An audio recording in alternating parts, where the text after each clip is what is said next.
Unveiling the Witch's Curse, Shocking Secrets and Dark Rituals in Ravenscroft. Chapter 1, Shadows of the Past. Eliza Grey stepped out of the taxi and onto the uneven cobblestones of the village that had once been her home. A cold wind swept through the narrow streets of New England, carrying with it the scent of damp earth and decaying leaves. The sun, hidden behind a thick blanket of clouds, cast long shadows that seemed to stretch and writhe like dark tendrils, reaching out from the past. The village was a relic of a bygone era, its architecture a mix of crumbling colonial houses and weathered stone structures. Most of the buildings were abandoned, their windows darkened and their doors sagging on rusted hinges. A sense of desolation hung in the air, punctuated only by the occasional call of a distant crow or the rustle of wind through the skeletal branches of leafless trees. Eliza's eyes were drawn to the distant silhouette of her family's home, perched on the edge of the village like a forgotten sentinel. The house, once a proud symbol of her family's legacy, now loomed ominously. Its once vibrant paint had long since faded to a ghostly gray, and the windows were darkened with grime and neglect. The garden, overgrown with thorny brambles and tangled vines, seemed to mirror the decay of the house itself. As Eliza approached, her footsteps echoed against the hollow silence of the village. The chill in the air seemed to penetrate her very bones, and she could feel a sense of unease settling over her. The house looked even more forlorn up close, its roof sagging under the weight of years of neglect, and its once stately columns now cracked and chipped. Eliza fumbled with the old brass key she had found among her father's belongings, its surface tarnished with age. As she turned the key in the lock, it groaned in protest, and the door creaked open with a slow, reluctant swing. The darkness inside seemed to welcome her like an old friend, its cold embrace wrapping around her as she stepped over the threshold. The interior of the house was a jumble of shadows and dust. The once grand foyer, with its high ceilings and ornate molding, was now a cavern of neglect. Cobwebs hung like ghostly drapes from the corners of the ceiling, and a thick layer of dust coated every surface. The air was heavy with the musty scent of abandonment, and the faintest hint of something else, something more sinister, seemed to linger just out of reach. Eliza's footsteps disturbed the dust as she made her way through the house, her breath coming in visible puffs in the cold, stale air. She found her father's study in disarray. Books lay scattered across the floor, their pages yellowed and brittle. The desk, once meticulously organized, was cluttered with old papers and broken quills. A large, ornate mirror hung on the wall, its surface covered in a thick layer of dust that obscured her reflection. Among the clutter, Eliza discovered a collection of old letters bound with a faded ribbon. She carefully untied them and began to read. The letters were written in a shaky, scrawled hand, and their contents were filled with frantic references to a curse and ancient evil. Her father's words painted a grim picture of a family plagued by something malevolent and unseen. The deeper she read, the clearer it became that her father had been obsessed with uncovering the truth behind the curse that had plagued their family for generations. Beside the letters, Eliza found a small, leather-bound journal. Its cover was embossed with an intricate symbol that seemed to pulsate with an unsettling energy. She opened the journal, revealing pages filled with strange symbols and arcane diagrams. Her father's notes spoke of an old witch, a vengeful spirit bound to their family's bloodline, and rituals meant to appease or banish it. The more Eliza read, the more a chilling realization set in. Her father had been desperate to break the curse, but his efforts had been in vain. As she turned the last page, a sudden draft swept through the room, causing the loose papers to flutter like disturbed specters. Eliza glanced around, feeling a shiver run down her spine. The temperature in the room seemed to drop suddenly, and she could see her breath forming icy clouds in front of her face. Then, a faint, eerie whisper echoed through the empty house. It was barely audible, a barely perceptible murmur that seemed to come from the walls themselves. Eliza's heart raced as she tried to pinpoint the source of the sound. The whisper grew louder, more insistent, as if someone or something was trying to communicate with her from beyond. In the mirror across the room, Eliza saw a fleeting shadow move just outside her peripheral vision. She spun around, but the room remained still and empty. The whisper ceased, leaving only the oppressive silence that seemed to fill every corner of the house. Eliza's breath came in short, sharp gasps as she tried to steady herself. A cold sweat broke out on her forehead as she realized that the supernatural presence her father had written about was not just a figment of his troubled mind. It was real, and it was reaching out to her. Determined to uncover the truth and break the curse that had haunted her family for so long, Eliza knew that she had to delve deeper into the secrets of the house and the history that had bound her family to this ancient evil. The shadows of the past had awakened, and she was about to confront them head-on. With renewed resolve, Eliza took a deep breath and prepared herself for the dark journey that lay ahead. Chapter 2: Echoes of the Curse. The morning light barely managed to pierce through the grime-streaked windows of the Grey family's ancestral home, casting weak rays that only seemed to highlight the deepening shadows within. Eliza Grey was determined to understand the malevolent force that had plagued her family for generations. Armed with her father's notes and the few clues she had gathered, she set about her investigation with a grim resolve. Her first step was to delve into the local archives. The village of Ravenscroft had an old library, a repository of dusty tomes and faded records that had long been forgotten by the modern world. The library was housed in a building that seemed to sag under the weight of its own history. Its stone walls lined with ivy and its windows obscured by a constant layer of fog. The interior was dimly lit, with rows upon rows of aging bookshelves groaning under the weight of their contents.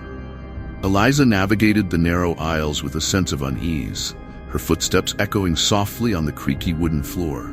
The air was thick with the scent of mildew and old paper, and she could hear the occasional scuttle of unseen creatures in the dark corners of the library. Her eyes scanned the titles on the shelves, searching for anything that might shed light on the curse that had twisted her family's fate. Hours passed in a blur as Eliza pored over ancient records and manuscripts. The library's staff, consisting of elderly clerks who spoke in hushed tones, seemed almost as if they were part of the building itself.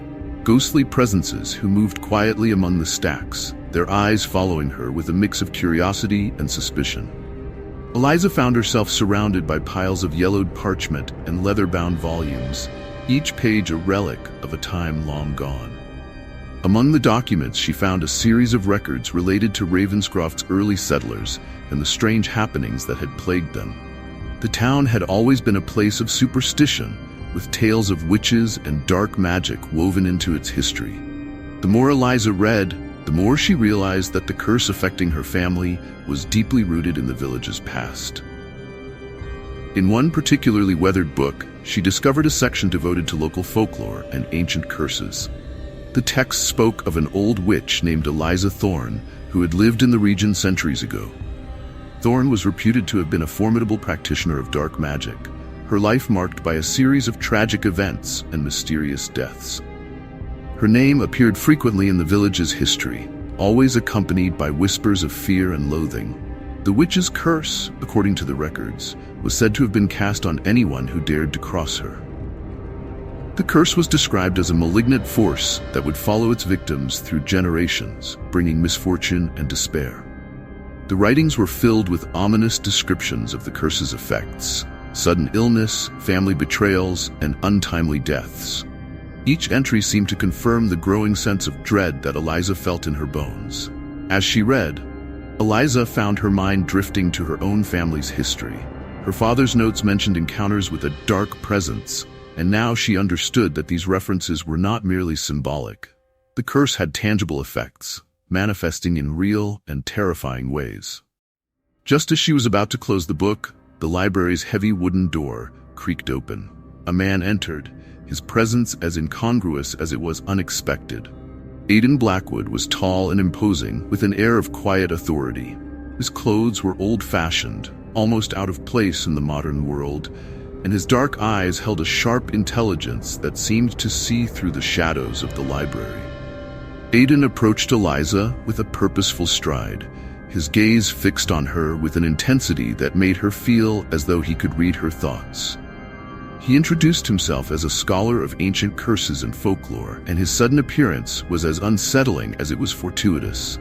Aidan's reputation preceded him. He was known for his extensive knowledge of dark magic and his expertise in dealing with supernatural phenomena.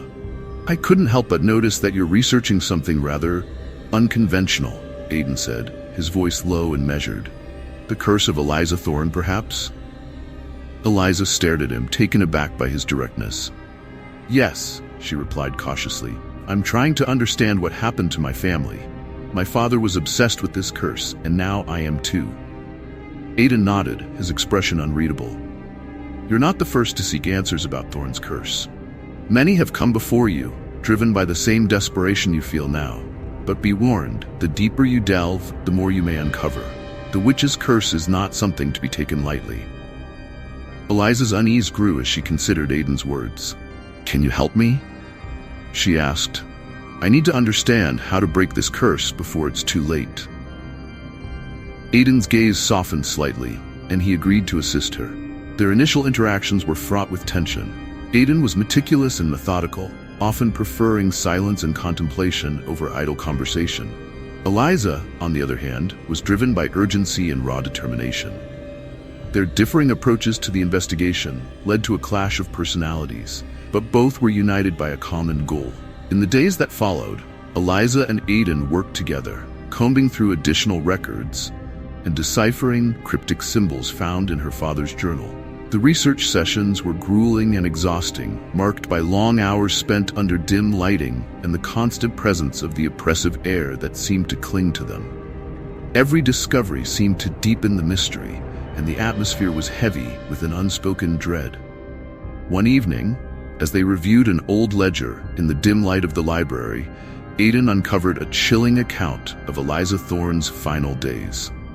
The records described a ritual that Thorne had performed in a desperate attempt to transfer the curse from herself to her enemies. The ritual involved the use of an ancient amulet and a series of dark incantations that bound the curse to the very land and its inhabitants. Eliza's heart raced as she read the details. The amulet was said to be hidden in a location known only to a select few, and the ritual had bound the curse to the bloodline of those who had wronged the witch. This revelation explained the curse's persistence through generations, and it became clear that breaking it would require finding the amulet and performing a counter-ritual. The chilling realization that her family's suffering was intricately tied to a centuries-old vendetta left Eliza and Aidan feeling both apprehensive and determined. The curse was more than just a family misfortune.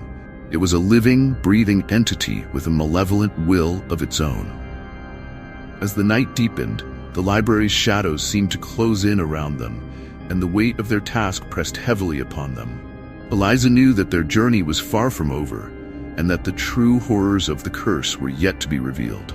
But with Aidan's help and the knowledge they had uncovered, she felt a renewed sense of purpose. The echoes of the curse had begun to stir, and the fight to unravel its dark legacy had only just begun. Chapter 3. Whispers in the Dark. The village of Ravenscroft had always been shrouded in an air of mystery, but in the weeks since Eliza Grey had begun her investigation, the atmosphere had taken on a more sinister edge. The curse seemed to be gaining strength, its presence manifesting in unsettling ways that seeped into every corner of her life. Eliza's mother, Margaret, had been a pillar of strength throughout Eliza's childhood, but now she was visibly unraveling. The woman who had once been the heart of the family was increasingly lost to her own fears and paranoia.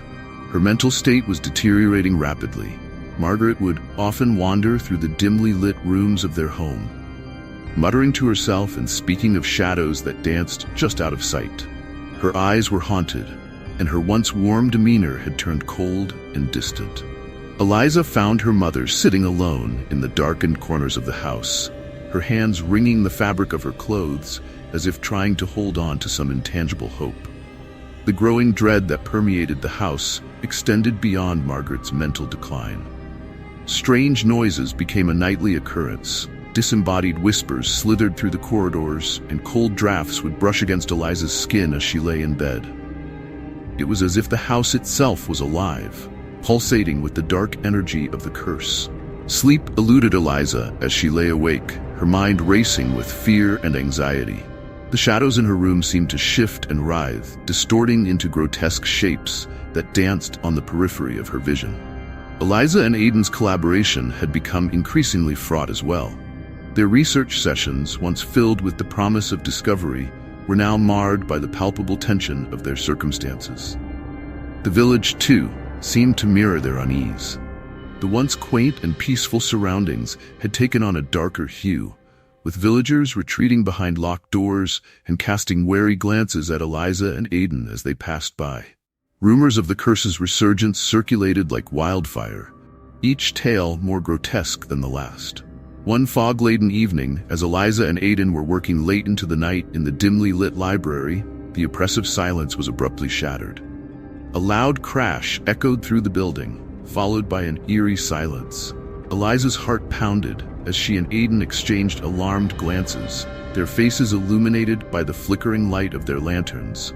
They hurried to investigate, only to find that a row of old books had been toppled from a shelf, scattering their contents across the floor. The disarray was unsettling, as though someone or something had deliberately disturbed their research. In the following days, the supernatural occurrences intensified. Eliza and Aiden encountered ghostly apparitions that flickered in and out of existence, spectral figures that seemed to plead for help with hollow eyes. At times, they would hear distant wails and the sound of chains dragging across the ground, as if the spirits were trapped in an endless cycle of torment. These encounters were not confined to the library.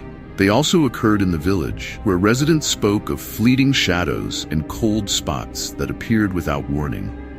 The sense of dread grew unbearable, culminating in a particularly harrowing night when Eliza was awakened by a chilling presence in her room. The darkness seemed to pulse with a malevolent force, and she felt an icy grip on her arm. When she turned on the light, the room was empty, but the air was thick with a palpable sense of menace. Shaken, she clutched the edge of her bed, struggling to steady her racing heart. In the midst of this escalating chaos, Eliza stumbled upon a hidden journal buried beneath a loose floorboard in the attic. The journal was leather-bound and aged, its cover embossed with a faint, ominous sigil. With trembling hands, Eliza opened the book, her heart racing with anticipation and fear. The journal belonged to an ancestor named Eliza Grey, who had lived during the time of the curse's origins. Evelyn had documented her own investigation into the curse, revealing a complex web of deceit and betrayal. The entries were filled with anguished descriptions of her attempts to lift the curse, her encounters with the malevolent forces, and her gradual realization that someone close to her had been working against her. Eliza's eyes widened as she read a particularly chilling passage. Evelyn had uncovered evidence that a trusted family member had been aiding Eliza Thorne, the witch who had cursed their bloodline. This betrayal had been the catalyst for the curse's intensification, as it had allowed Thorne's malevolent influence to seep even further into the Grey family's history. The journal detailed a secret pact made with the witch, a dark agreement that had bound the curse to their family forever. The revelation was a gut-wrenching blow. Eliza's thoughts raced as she struggled to process the betrayal. The journal hinted at a specific location where Evelyn had hidden a crucial artifact that might break the curse. It was clear that Eliza needed to find this artifact, but the weight of the betrayal cast a long shadow over her resolve. As she shared the journal's findings with Aiden, the tension between them reached a boiling point. Aiden's reaction was one of grim understanding, his own face reflecting the weight of the new information. He confirmed that the artifact mentioned in the journal was a powerful talisman that had been lost to history. Finding it would be their best chance to confront the curse, but the path to retrieving it would be fraught with danger. Their investigation had uncovered a new layer of complexity, and the stakes were higher than ever. Eliza and Aiden's search for the artifact became a race against time, as the curse's influence continued to spread its dark tendrils through their lives. The village of Ravenscroft was no longer just a backdrop to their quest. It had become a labyrinth of fear and superstition, its very essence tainted by the ancient malevolence that had claimed so many before them. As the night deepened, Eliza clutched the journal tightly, the weight of her family's dark legacy pressing heavily upon her. The whispers in the dark had grown louder, and the curse seemed to be closing in on her with an ever-tightening grip. With Aiden by her side and the knowledge of the betrayal now in hand, she steeled herself for the challenges that lay ahead. The journey to break the curse had only just begun, and the true horrors of Ravenscroft were yet to be fully revealed. Chapter 4: The Heart of Darkness. The tension in Ravenscroft had reached its peak. The village, now a tapestry of dread and superstition, seemed to hold its breath as Eliza and Aiden prepared for the most dangerous part of their quest. They had discovered a ritual, a grim and ancient rite said to confront the spirit of the witch who had cursed Eliza's family. This was their last hope of breaking the curse that had plagued her ancestors for generations. Eliza's hands trembled as she and Aiden gathered the necessary components for the ritual. They had scoured old texts and consulted with local historians, piecing together fragments of forgotten lore. The ritual demanded a variety of items: a silver dagger, a vial of sacred water, and a bundle of herbs tied with a red cord. Each item was steeped in symbolism, intended to protect against and ultimately expel the witch's malignant spirit. As twilight descended over Ravenscroft, Eliza and Aiden made their way to a desolate clearing deep in the forest, a place that seemed to the epicenter of the curse's power. The trees formed a dense canopy overhead, their gnarled branches twisting into eerie shapes that seemed to reach out towards them. The air was thick with an otherworldly chill, and a dense fog began to creep in, curling around their ankles like spectral fingers. They set up the ritual space with meticulous care, arranging the items in a precise pattern on the cold, damp ground. Aiden chanted in a low, resonant voice as Eliza followed his lead, her own voice quivering with apprehension. The ritual began with the lighting of candles, their flickering flames casting long, dancing shadows across the clearing. The sacred water was poured in a wide circle around the ritual space, its surface shimmering ominously in the candlelight. Eliza's heart raced as the incantations grew louder and more intense. The forest seemed to respond, its silence deepening into an oppressive hush. The wind howled through the trees, carrying with it whispers that sounded like cries of anguish. The fog thickened, obscuring their vision and adding to the sense of foreboding. Every gust of wind seemed to bring with it the bitter taste of fear. Suddenly, the atmosphere shifted. A chilling presence materialized before them, a dark, ethereal figure wreathed in shadows. The witch's spirit had arrived, and its appearance was both magnificent and terrifying. Her eyes glowed with an unnatural light, and her form shifted like smoke, barely holding together as if it was constantly being pulled apart by unseen forces. Her voice, when she spoke, was a mournful wail that echoed through the clearing, a sound that seemed to come from the very depths of despair. Eliza and Aiden stood frozen, their breaths visible in the cold air. The witch's spirit hovered before them, her eyes locking onto Eliza with a malevolent intensity. The entity began to speak, revealing the origins of the curse in a voice that carried the weight of centuries. The witch, Eliza Thorne, had once been a healer in the village, accused of witchcraft by those she had tried to help.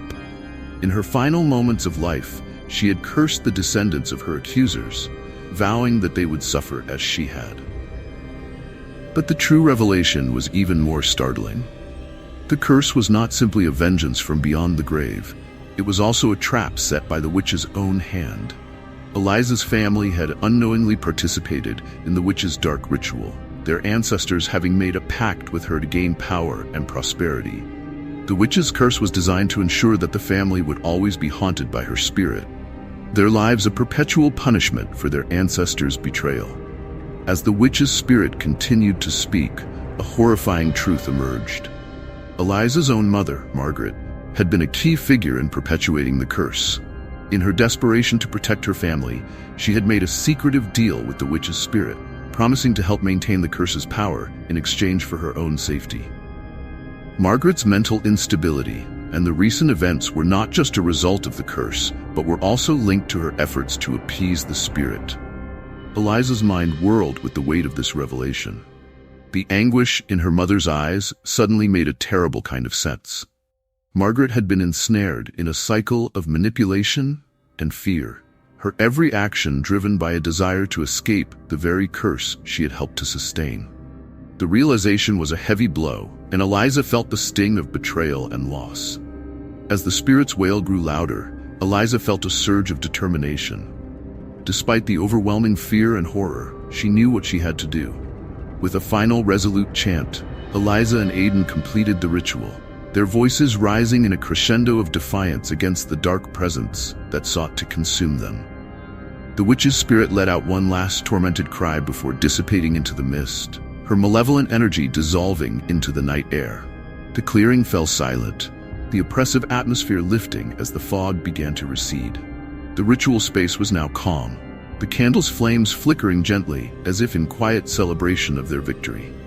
Eliza and Aidan, exhausted but resolute, took a moment to process the events. The clearing, once filled with terror and darkness, now held an eerie tranquility. They knew that the curse had been weakened, but the fight was not yet over. The true challenge lay in restoring peace to their lives and breaking the remaining bonds of the curse. As they made their way back to the village, the first light of dawn began to break through the trees. The sense of foreboding had lifted, replaced by a fragile hope. Eliza knew that the journey ahead would be difficult, but with the witch's spirit confronted and the curse's true nature revealed, she felt a renewed sense of purpose. The heart of darkness had been faced, and now it was time to rebuild and find a way to break free from the shadows that had long plagued her family. Chapter 5: Redemption and Release. The dawn of a new day brought with it a fragile peace. The village of Ravenscroft, once shrouded in the oppressive grip of the curse, began to stir with a renewed sense of hope. The fog that had clung to the town like a heavy shroud seemed to lift, revealing a landscape bathed in the gentle light of early morning. Eliza Grey stood at the threshold of her ancestral home, the place where her family's tragic history had unfolded. The air was crisp and clear, but a subtle tension lingered, like the remnants of a dream half-remembered. Eliza had succeeded in confronting the witch's spirit and performing the ancient ritual, but the victory had come at a cost. The curse, while significantly weakened, had left scars on the fabric of her life. The once morose and haunted village was beginning to show signs of recovery, the supernatural disturbances that had plagued the residents growing less frequent. Yet, the journey to this point had been fraught with personal sacrifice and deep introspection. The first few days after the ritual were spent in a blur of activity. Eliza worked alongside Aidan to help the villagers rebuild their lives. The sense of communal healing was palpable as neighbors came together, sharing stories and offering support to one another. The village, now stripped of its spectral oppression, started to look more like the place Eliza remembered from her childhood, though it was forever changed by the events of recent weeks. In her own home, Eliza confronted the reality of her family's past. Her mother, Margaret, had been both a victim and an agent of the curse, her actions driven by fear and desperation. Margaret's condition remained frail, her mental state a fragile reflection of the turmoil that had ensnared her. The weight of the curse had fractured their relationship, but Eliza was determined to mend what remained. As she sorted through the remnants of her family's history, Eliza found solace in the small victories. She discovered letters and artifacts that had been hidden away, their significance illuminated by her recent revelations. Each piece was a testament to her family's resilience and a reminder of the strength it took to face their darkest fears. In these artifacts, Eliza found a measure of redemption, a way to reconcile with the past and honor the memory of those who had suffered before her. One evening, as the sun dipped below the horizon, casting long shadows over the village, Eliza sat alone in the clearing, where the final confrontation with the witch's spirit had taken place. The scene was serene now, the terror of the previous night replaced by a tranquil calm. She reflected on the ordeal, the sacrifices she had made, and the changes it had wrought in her life. Her own fears and uncertainties had been laid bare, and she had come to understand that true redemption often requires confronting not just external demons, but also the shadows within oneself. The village began to take on a new character, its people slowly reclaiming their lives. The haunting presence that had once loomed over Ravenscroft was now a shadow of the past, But Eliza knew that the influence of the curse might not be entirely erased. The village's recovery was ongoing, and while the supernatural occurrences had diminished, a lingering sense of unease remained. Eliza's final moments in the village were bittersweet. She had found a way to move forward, having faced the darkest aspects of her family's history and come to terms with her own fears. The closure she sought was not absolute, but it was a beginning. As she prepared to leave Ravenscroft, she glanced back at the village, a mixture of relief and apprehension in her heart. The closing scenes of the story revealed a subtle hint that the curse's influence might not be entirely gone. As Eliza and Aidan departed, a fleeting shadow crossed the village square, a dark, fleeting figure that vanished as quickly as it appeared. The curse's grip might have weakened, but its echo lingered, a reminder that some shadows are never entirely vanquished. Eliza took one last look at Ravenscroft before stepping into the car that would take her away from the village. As she drove away, she carried with her the lessons learned from her ordeal. The understanding that redemption is a complex journey, and that the past, no matter how dark, is an integral part of who we become. The village, now a place of tentative peace, was a testament to the resilience of its people and the enduring hope that light can emerge from even the deepest darkness. The story of Ravenscroft and its curse was not one of complete resolution, but of ongoing struggle and hope. Eliza's journey was a reminder that even as we confront our darkest fears, we must also be vigilant for the shadows that may still linger, waiting for a chance to resurface.